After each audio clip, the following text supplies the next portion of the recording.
Bonjour à vous, merci de nous rejoindre très nombreux sur le Facebook Innovation, responsable pour l'événement Oser l'économie. Nous sommes en direct du centre des congrès Robert Schuman de Metz. Alors nous avons parlé de la santé ce matin. Nous allons à nouveau en parler parce que vous le savez, c'est un écosystème primordial. Et ça concerne également l'intelligence artificielle et l'écologie. Nous allons y revenir pour nous en parler. Christophe Martin, directeur commercial du marketing de MyIPhone. Bonjour. Vous pouvez prendre le micro, n'hésitez pas. Merci d'être avec nous cet après-midi. Merci. Monsieur Jérôme Bourreau, cofondateur Anamnèse. Bonjour. Bonjour Jérôme. Et puis le docteur Isabelle Jean, médecin coordinateur à l'EHPAD Saint-François d'Assise de Pont-à-Mousson. Bonjour. Merci d'avoir accepté notre invitation cet après-midi. Alors nous avons vu ce matin que les nouvelles technologies en santé, comme dans tout secteur, pouvaient autant constituer un progrès qu'un danger si elles sont utilisées à mauvais escient. Alors la question pour Christophe Martin, que pensez-vous du rôle de l'intelligence artificielle dans le secteur de la santé justement ? L'intelligence artificielle, c'est un mot vaste. Au-delà d'un mot marketing, c'est quelque part le rassemblement de toutes les données qu'on pourrait avoir et en ressortir quelque chose, on va dire, de prédictif et d'ajusté. C'est un rôle, l'intelligence artificielle dans la santé, ça va avoir un rôle majeur parce que c'est toute la collecte de données. On est passé dans la transformation digitale à toute la partie dossier du patient maintenant, numérisé, avec une collecte de données, énormément de données.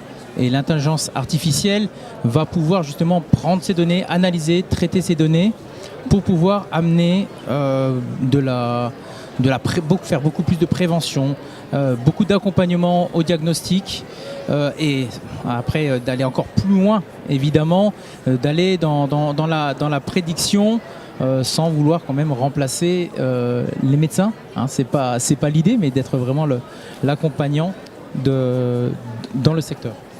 Alors, j'ai une autre question justement, Monsieur Martin. Quels sont les projets l'intelligence artificielle sur lesquels vous travaillez ? Qu'est-ce qu'ils vont apporter concrètement ? Pour nous, des projets d'intelligence artificielle, ça doit être très, très concret. Je prendrai deux exemples. Le premier, c'est accompagner les dermatologues pour la prévention du mélanome, par exemple, mélanome malin. L'idée, c'est très simple, c'est permettre à un patient de prendre une photo de son grain de beauté. Cette photo est envoyée à un système intelligent qui va pouvoir envoyer une prédiction au dermatologue et pouvoir raccourcir son délai finalement de diagnostic et d'accompagnement pour autant qu'il soit malin.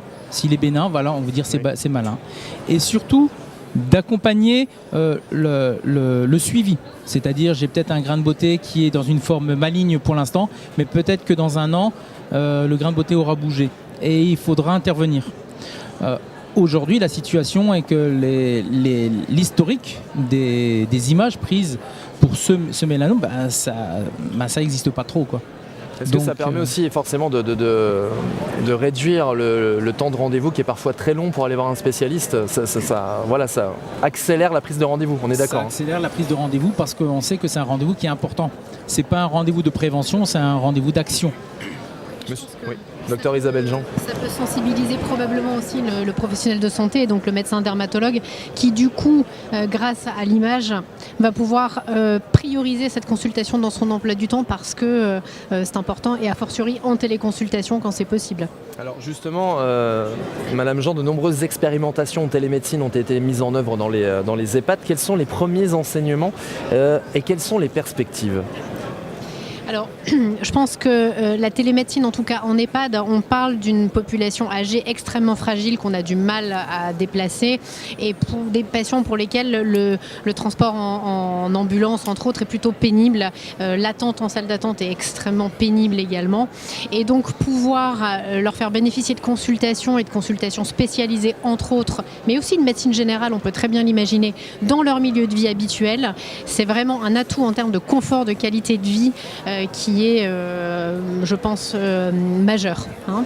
Donc, Aujourd'hui, ce qu'on peut constater en termes d'expérimentation en télémédecine, en tout cas dans notre EHPAD à Saint-François, à Pont-à-Mousson, c'est que le patient, le résident, on dit ça en EHPAD, va être accompagné par une infirmière qui le connaît bien, qui connaît bien son dossier médical, et qu'une communication des éléments de santé va pouvoir être faite de manière efficace auprès du praticien qui est de l'autre côté de l'écran, qu'on appelle le médecin requis, et qui va nous permettre d'avancer de manière concrète et à mon sens beaucoup plus rapide sur la situation médicale du patient. C'est très sécurisant pour lui parce qu'il est dans son environnement.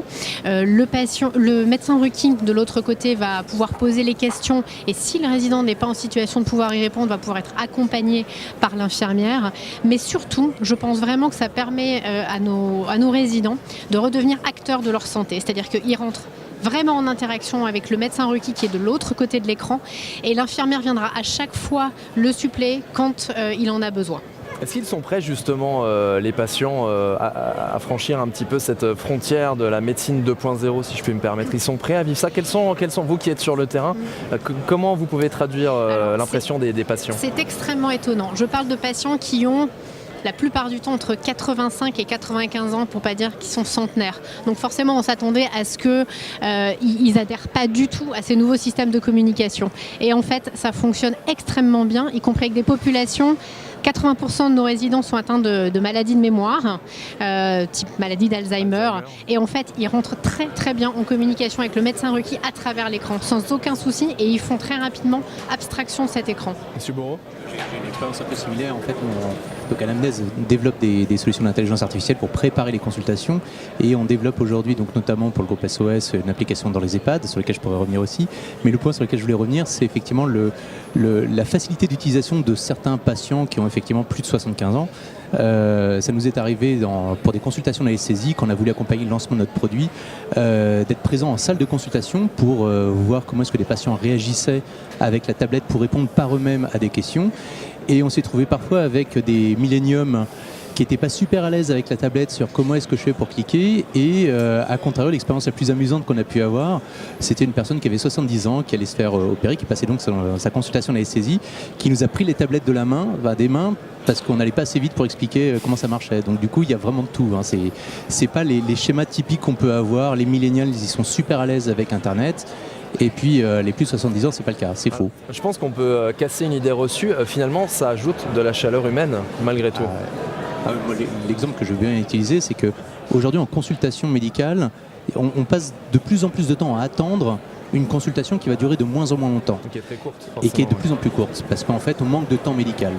Et en fait, ce qui se passe, c'est qu'il y a un temps impondérable sur lequel on ne peut pas revenir lors de la consultation, qui est justement la capture des informations de consultation, ce que l'on appelle l'anamnèse.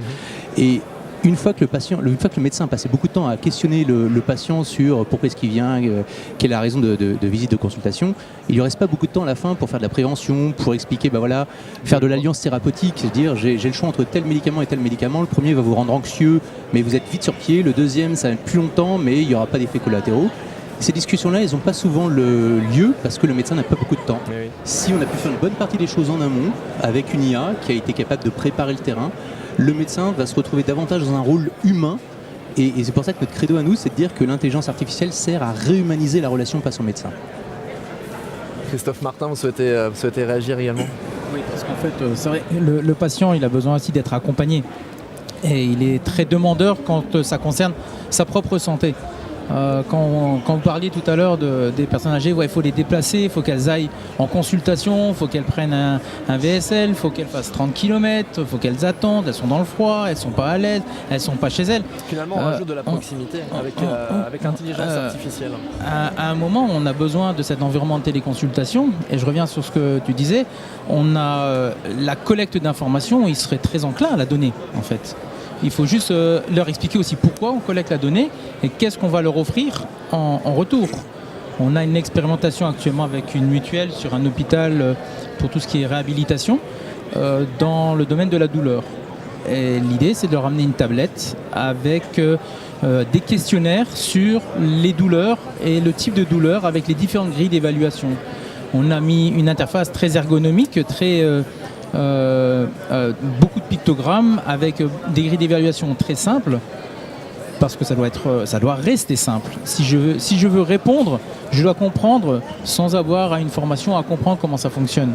J'ai une question, j'y réponds. Et derrière, on collecte cette information et on ressort finalement la situation, on arrive à mieux comprendre la situation de la personne âgée. Est-ce qu'on travaille vraiment dans le futur à l'autodiagnostic du patient sans remplacer évidemment le médecin, mais qui est d'abord un premier diagnostic et grâce aux applications, une première tendance? C'est un petit peu à quoi vont servir les applications? Oui, en fait, ce qui se passe, c'est que l'IA peut traiter beaucoup plus de gens en parallèle pour arriver à du triage. Et effectivement, le triage permet de prioriser et dire, bah voilà, si on reprend l'exemple du mélanome, on peut effectivement peut-être faire passer beaucoup plus de patients au travers de la machine pour vérifier s'ils ont un problème, si le problème est bénin ou pas. Donc en fait, les anxieux, les hypochondriaques vont utiliser le sujet et vont avoir une réponse assez rapide sur non, en fait, il n'y a pas trop de problème, ou bien écoutez, oui, on va vous prendre un rendez-vous avec le dermatologue. Donc en fait, ça permet en fait de faire du triage, de mieux optimiser et d'optimiser le parcours de soins, je trouve. Je mettrai un petit bémol parce qu'on parlait de menaces, mais c'est que le médecin, par contre, il est en capacité aussi de reformuler et faire préciser certains symptômes, parce que c'est ça qu'on est en train de dire, c'est-à-dire que le patient va remplir une grille ou renseigner un logiciel sur ce qu'il ressent et sur les symptômes qu'il a. Sauf qu'il exprime, par exemple, une difficulté à respirer qui des fois ne correspond pas forcément à tel ou tel symptôme respiratoire. Et le médecin, c'est important qu'il réintervienne malgré tout pour remettre réellement le symptôme dans sa dimension médicale et pas forcément uniquement dans le ressenti du patient. C'est sûr, mais en même temps, on a quand même à travers l'IA, on est capable de calculer des informations, on est capable d'évaluer le ressenti du patient et des informations factuelles sur le patient que le médecin intuite. Typiquement, combien de temps un patient met pour répondre à telle question par rapport à la moyenne de toutes les autres questions, ça permet de voir que tout d'un coup, alors que le patient était super rapide à répondre à toutes les questions, cette question-là, il a eu un écart type qui est supérieur à la moyenne. Et donc du coup, là, ça permet de dire, nous c'est des algorithmes qu'on prévoit, c'est de dire, cette question-là, le patient a hésité, et donc du coup, il faut recroiser.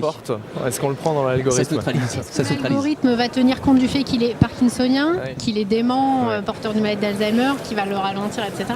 Et c'est là où nous, l'infirmière, elle a un rôle primordial en étant à côté du patient malgré tout. Alors juste une question collective pour vous trois, parce que malheureusement on aurait pu parler encore pas mal de temps de la santé innovante. Vous allez collecter beaucoup de données avec les applications de demain, l'intelligence artificielle. La question se pose, comment respecter la vie privée des patients, parce que c'est une question qu'ils se posent fortement. Il y a un vrai questionnement. Il y a une réglementation. La réglementation, la RGPD. On peut pas faire ce qu'on veut.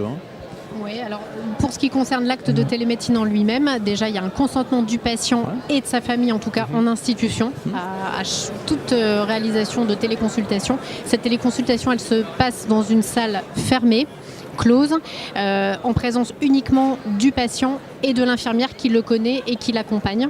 Et si je peux rajouter un petit mot sur les perspectives, nous on pense que ces expérimentations qu'on mène au sein d'institutions EHPAD, elles pourraient très bien à l'échelle territoriale et à l'échelle nationale constituer à terme des pôles de santé numérique, parce que des EHPAD, il y en a partout en France, et permettre à toute une population d'un territoire de venir consulter dans une infrastructure équipée et avoir accès ensuite à des spécialistes qui se situent souvent dans des zones beaucoup plus urbaines. Merci beaucoup à vous trois, Dr Isabelle Jean, Jérôme Bourreau, Christophe Martin. Ça a été un plaisir d'échanger avec vous. Vous restez avec nous sur le Facebook Innovation Responsable, puisque dans un instant, on continue le débat sur la santé innovante. À qui profite l'intelligence artificielle? Ce sera dans quelques minutes. À tout de suite.